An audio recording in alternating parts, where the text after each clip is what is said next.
A good story needs to have a sense of place.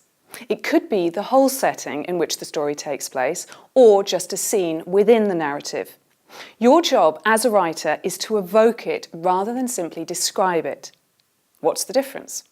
Well, evoking a setting is about picking out the key points and relating them to the reader's own experience, rather than attempting to describe every last detail.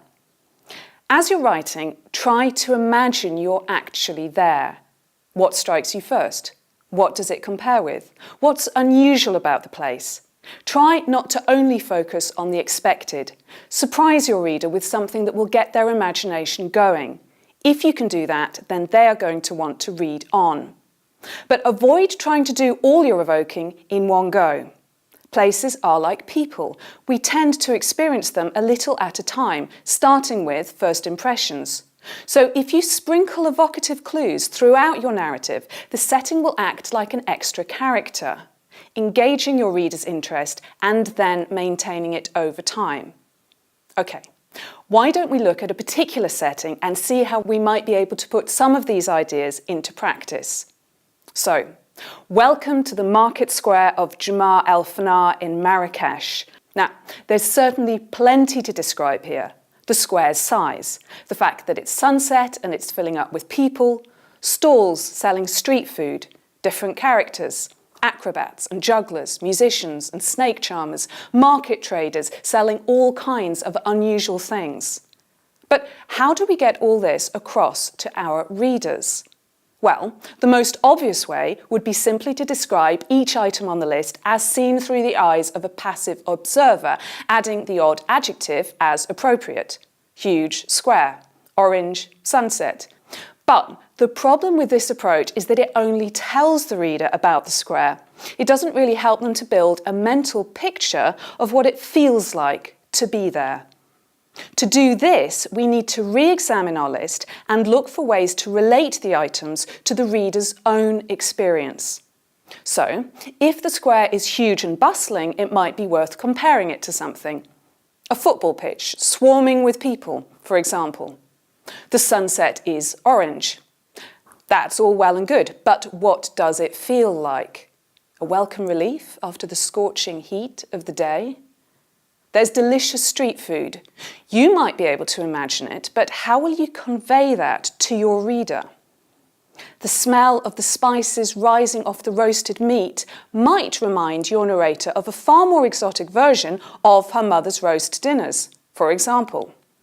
Colourful characters could be round every corner, but as a writer, you want to really bring them to life for those reading your story. Maybe someone unexpectedly lurches out at your main character. How does she react? A screech? An embarrassed laugh?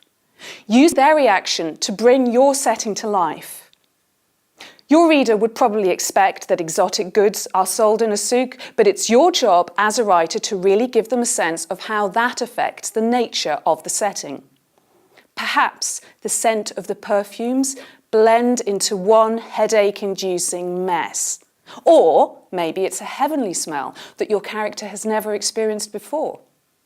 Now we're getting somewhere. Using a combination of everyday comparisons, appeals to the senses, and very specific examples, what could have been a basic description will really start to come alive.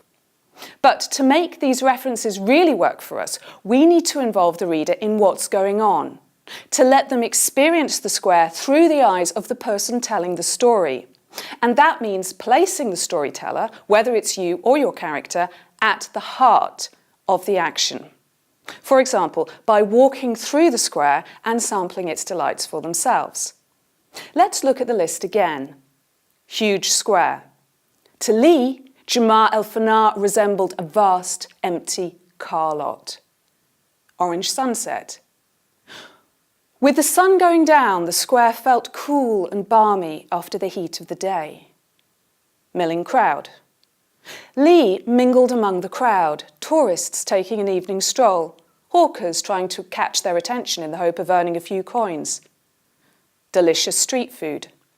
The smell of spicy roasting meat reminded Lee that he hadn't eaten since breakfast. Colourful characters. Lee spun round and came face to face with a monkey clinging to its owner's back and making grabs at passing tourists. Exotic goods.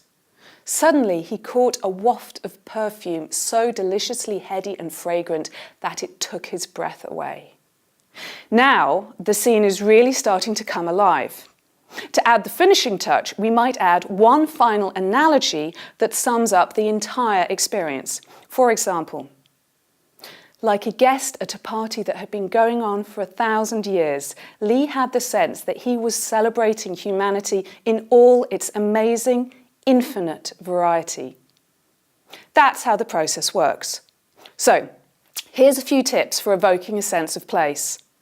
What describes the place? Make a list of things that catch your eye. Try to include something usual and something surprising. How can I relate these things to the reader's own experience?